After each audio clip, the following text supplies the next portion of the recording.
আসসালামু আলাইকুম, hello everyone, welcome back to my channel.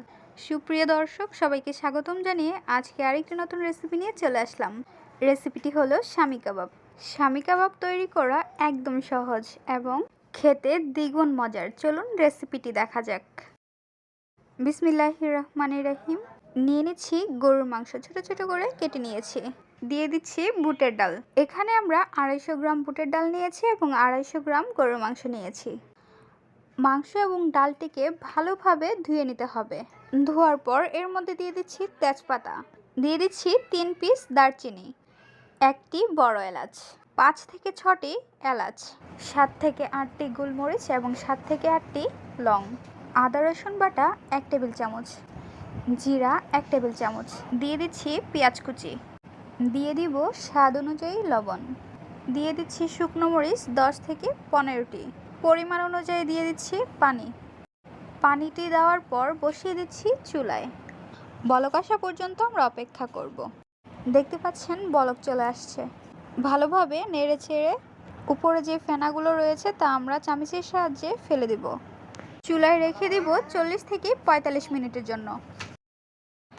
বুটটি ভালোভাবে সিদ্ধ হওয়া পর্যন্ত আমরা অপেক্ষা করব। বুটের পানিটি টেনে যাওয়া পর্যন্ত ভালোভাবে সিদ্ধ করে নিতে হবে। চলে আসলাম 40 মিনিট পর। ঢাকনাটি উঠিয়ে নিচ্ছি। দেখতে পাচ্ছেন অনেকটা পানি টেনে গিয়েছে। চুলায় রেখে দেব 5 মিনিটের জন্য, পুরোপুরি পানি শুকানো পর্যন্ত। দেখতে পাচ্ছেন পানিটি ভালোভাবে শুকিয়ে গিয়েছে। বুটের মধ্যে থাকা তেজপাতা, বড় এলাচ উঠিয়ে নিচ্ছি। এখন ভালোভাবে বেটে নিব। আপনারা চাইলে আবার ব্লেন্ডারও করে নিতে পারেন।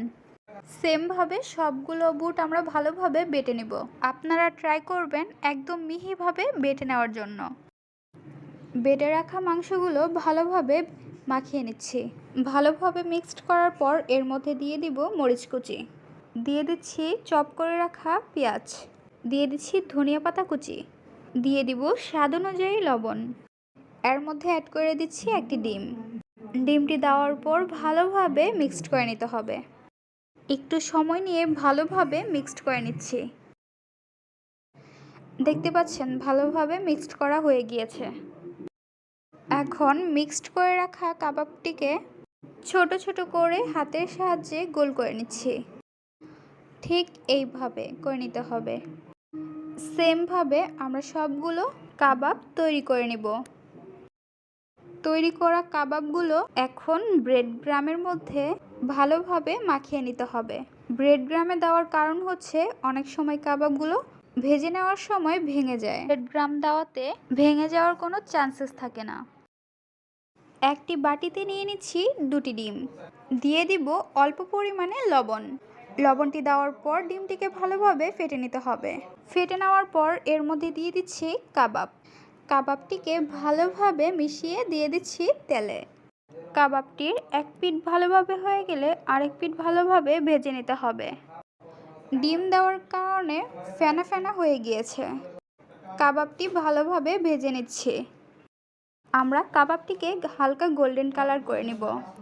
যখন আপনাদের মনের মতো কালার আসবে তখন আপনারা তুলে নিতে পারেন। কাবাবের মধ্যে অনেক সুন্দর একটি কালার চলে আসছে। এখন আমরা কাবাবটিকে নামিয়ে নিব।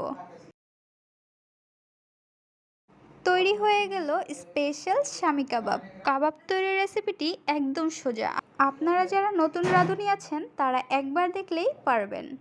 কাবাবটি এত মজা, একবার হলেও ট্রাই করে দেখবেন। আমাদের কাবাব রেসিপিটি আপনাদের কাছে কেমন লেগেছে তা জানিয়ে দিবেন আমাদের কমেন্ট বক্সে।